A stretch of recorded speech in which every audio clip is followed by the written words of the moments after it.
자, 우리가 일단 요거는 구분해야겠죠. 정보 이용자를 내부랑 외부로 구분했을 때 내부는 기업 내부예요. 그래서 경영자라든지 종업원을 얘기하는 거고, 여기서 외부는 기업 외부입니다. 주주, 채권자, 정부, 거래처, 그 다음에 고객들, 소비자. 그래서 내부, 외부 구분하시면 되겠고요. 그 다음에 우리가 회계를 재무회계 공부하잖아요. 재무회계를 공부하는데 관리회계랑 비교해서 나오는 경우도 있으니까 요거 한번 정리해 볼게요. 재무회계는 우리가 배우는 갭이고요. 관리회계는 그런 거 없어요. 그러다 보니까 정보 이용자가 누구냐에 따라서 갭에 따라서 우리가 외부 정보 이용자에게 정보를 제공한다. 그냥 아무 기준 없이 우리 경영자가 보기 편하게 내부 정보 이용자한테 전달하는 보고서다. 이걸 일단 구분하시고요. 보고 양식은 당연히 재무제표고요. 관리에게는 그런 거 없어요. 형식에 얽매이지 않는다는 거죠. 그래서 강제력도 없고요.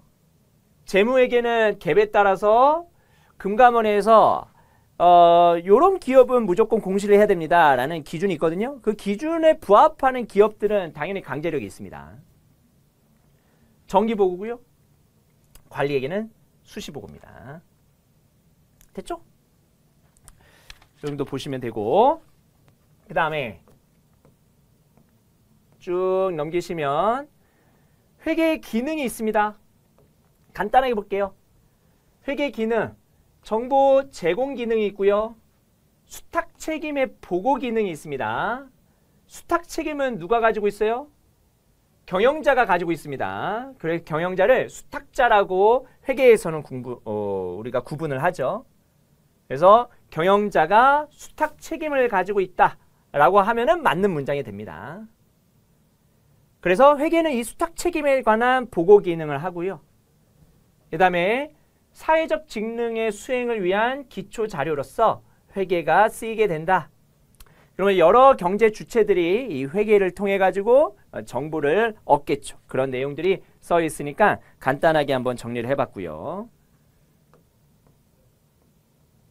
그 다음에 이 재무 정보를 수여하는 수요자가 있는데 보통 주주는 주식을 가지고 있는 그 기업이 발행한 주식을 가지고 있는 그런 투자자들을 우리가 주주라고 부르죠.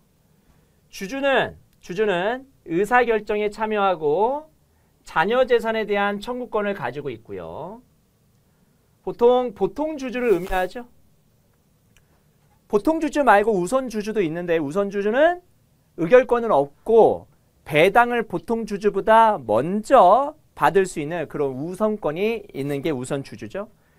자, 주주랑 구분되는 게 채권자입니다. 채권자는 채권을 가지고 있는, 기업에 발행한 채권을 가지고 있는데 정해진 이자랑 원금을 받을 목적으로 투자를 하는 거고요. 기업 자산에 대해서 주주보다 우선적인 권리를 가지고 있습니다. 의결권은 없죠. 의결권은 없고 기업이 번 돈에 대해서 채권자가 주주보다 우선해서 가져가는 거예요. 그때 기업이 채권자한테 약속한 이자 원금을 지급하지 못하면 기업은 부도, 채무 불이행으로 파산할 수 있다. 그 다음에 그 재무 정보를 이용하는 경영자, 그 다음에 종업원, 거래처, 고객, 정부 등이 있죠. 각각의 목적, 이 재무정보를 이용하는 목적을 보면 경영자는 의사결정 또는 보상계약의 기초자료, 종업원은 계속 근무를 해야 되잖아요. 회사의 안정성, 그리고 수익성. 안정성은 내가 월급 받을 수 있는지, 수익성은 보너스 많이 받는지, 그거죠. 그 다음에 거래처는 납품 대금을 내가 받을 수 있는지 회수 가능성을 평가할 거고, 고객 입장에서도 그 회사가 지속적으로 나한테 제품을 잘 제공할 수 있는지 그거를 확인을 해야 될 거고요. 정부 입장에서는 과세 당국에서 세금 부과할 목적으로, 공공요금을 결정할 목적으로 우리가 재무정보를 이용한다라는 겁니다.